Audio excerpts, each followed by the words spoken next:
The plan of God is still there for you. Amen? Amen.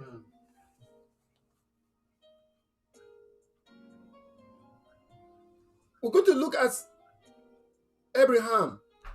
But before we go to Abraham's journey, I want us to look at the people that sometimes surrounds us. Sometimes we have people who seems to be our friends when things are okay. They are friends when everything is working in our life. We have multitudes of friends, and they echo our success.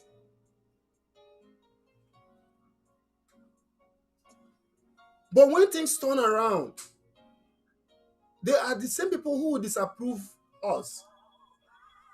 So today, I want to assure you to stop seeking men approval. Men approval are erratic, but God's approval is constant. Amen? Amen. You need to seek approval where you need approval, because David, at the time when things was not working and it looks like he has failed, the blame game was upon him. Everybody blamed him. I said, David, you caused the problem. And to the point where the brave men who were with him lost interest about him. To them, David is a failure at that moment, because everything that David could have helped protect their interests had all been taken away, their families, their riches. And David was left alone. I believe if you put yourself in David's shoe, you will see how traumatic that experience was for that young man. At that moment, he has nobody to fall back to. Because I could hear whisper around him, people making meetings to remove him or kill him. David has to go to seek God's direction and approval. He asked God, should I go? At this moment, there's always a time in our lives this wave of storms will come around us. In our ministries, in our pursuit careers, in our life, in the family, it looks like everything we have tried has failed. We look rejected and alone. There are families you will come out with, as soon as you have a failure, you are dead, you are gone. Are you from such family? Or are you experiencing such scenario? They were expecting that you're going to be the Messiah. And gradually, you are not the Messiah again. Things are not showing that you are the Messiah. They have hopes against hopes that as you have got that new job, that new job you've got will change the history of family. And you, on getting the new job, you realize that job cannot afford enough food on your table. Talk less of saving a family. And the family is resting hopes on you. Their disapproval has started. Now, you begin to question where you are. These things are natural. They bring conflict to us. They bring conflict to our lives. And if we are not very careful, we'll be overtaken by sorrow. And it will bar us from seeing God's approval.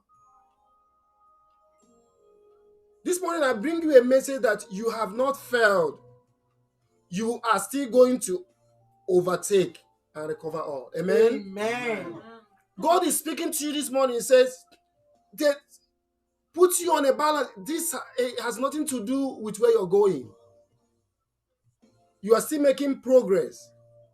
Abraham was such a man when God called him to set out for a journey. He set out for a journey in the book of Genesis chapter 12, from 6 to 8. We're going to read it.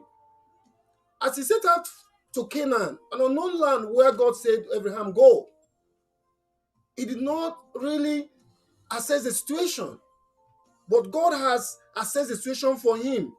By the time he went into Canaan, Abraham realized that suddenly there is famine in Canaan. The same land God has promised Abraham. Suddenly, the land becomes dry, very dry. Most times we see it in our lives. It could have been a place where God has said, oh, I'm going to bless you. You'll be successful there. And as soon as you get there, it looks like everything is not true. While Abraham was there, the economic pursuits for his little peasant life drove him to Egypt.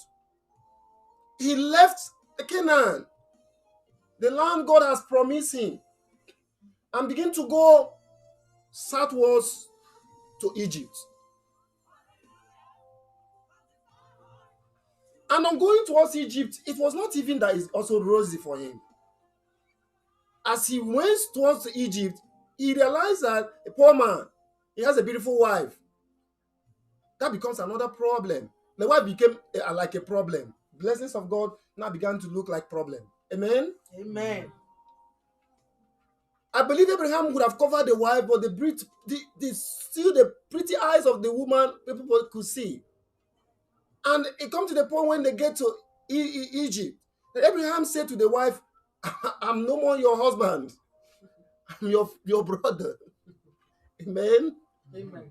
Sometimes problem can make your situation look like what belongs to you, you are a stranger.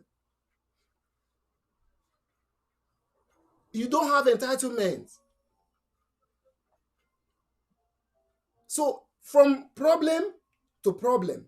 Sometimes we see our life, for most great men, God has something for.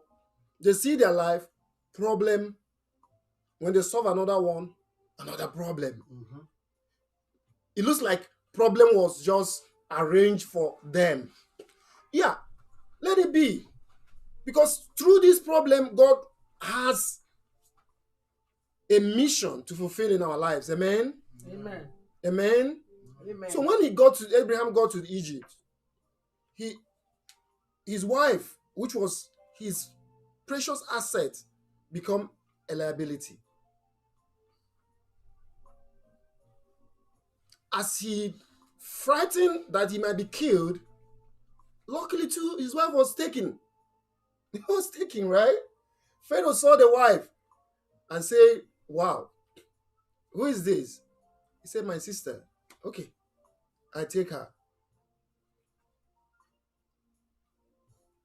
At that point, Abraham was about losing everything. Remember, hunger drove him from Canaan, headed to Egypt.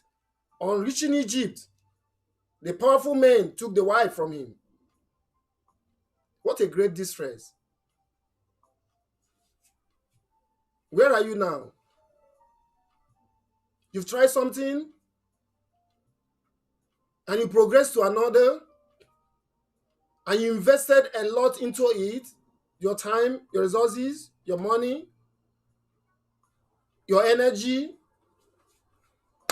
everything comes. It looks like somebody from somewhere came and swindled you. Everything gone. And you begin to question. But in the same Egypt, Abraham had to turn to God. God has a final say. Amen? Amen. He said, God, Pharaoh has taken my wife. But this is the man who has a dealing with God, right? God has to intervene and say to Pharaoh, you are a dead man. You are a dead man, right? If the woman you're having is a married woman. But Abraham recovered something, amen? Amen. It was there that Abraham was blessed with riches, right? The wife was returned to him. Let's read it. Genesis chapter 12, from 6. And we read Genesis chapter 13. Can somebody read for us? Chapter 12, Mhm. verse 6. 6 to 8. Then we read 13 to 2. 6 to 8 says, Abraham passed through the land to the place of Shechem, as far as the terebinth tree of Morah, and the Canaanites were then in the land. Amen. Then the Lord appeared to Abraham and said, to your descendants I will give this land. And there he built an altar to the Lord, who had appeared to him. Verse 8. And he moved from there to the mountain east of Bethel, and he pitched his tent with Bethel on the west, and Ai on the east. There he built an altar to the Lord and called on the name of the Lord. Amen.